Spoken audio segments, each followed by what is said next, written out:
Okay, a quick update and a follow-up after today's report earlier on the channel about the Labour leader Keir Starmer announcing his 2030 net zero agenda.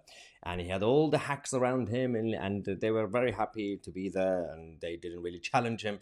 So all that happened, right? But before the event, something else happened, which was absolutely hilarious. This story is from GETTR. So Labour's hydrogen bus breaks down on the way to the green event, replaced by diesel. Labour's green bus was replaced by diesel. This is literally a great metaphor of what's going on in our British politics in general, generally speaking, or the whole of the establishment. But this is actually about the Labour Party and Keir Starmer, this clowny politics that we've been having from these guys. Anyway, today, Sir Keir held his launch event for his fourth big mission, which is supposed to be a green power revolution stuffed with eco-friendly policies. To kick things off, hacks were to arrive at the event in Leith in a clean hydrogen-powered bus. Okay. Unfortunately, the bus broke down, only to be replaced by a diesel bus. To make matters worse, the driver of the gas-guzzling replacement bus then took the wrong turn on the way to the venue and got lost somewhere in Edinburgh.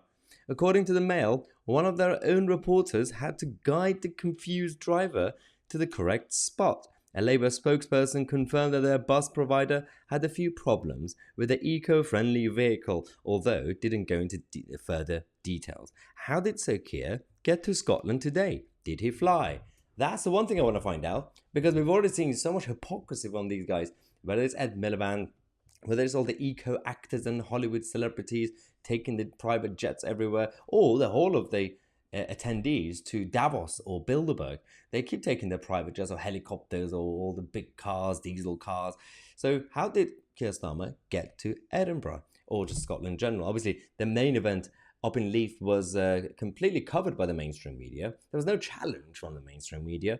You had Beth Rigby of Sky News asking, so how fast and how deeper can we go with these policies? Instead of saying, are you sure this is the right policy?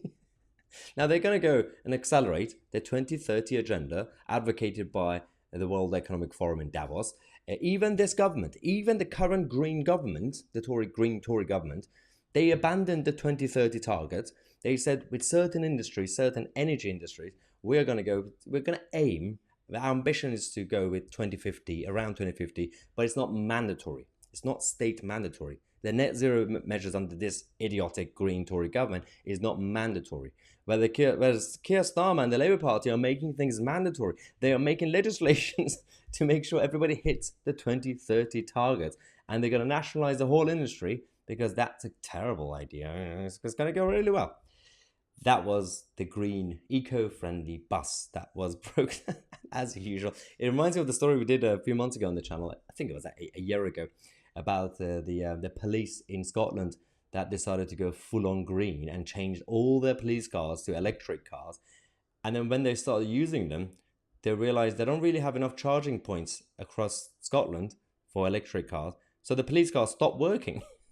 Criminals were escaping, and the police were like, please stop, freeze, you're under arrest, we can't drive, and we're too fat to run. This is Humza Yousaf's SNP regime, ladies and gentlemen, and of course Keir Starmer. What's going to happen with that policy? Anyway, share this video. I'm Mahyar Tousi, and we are the media.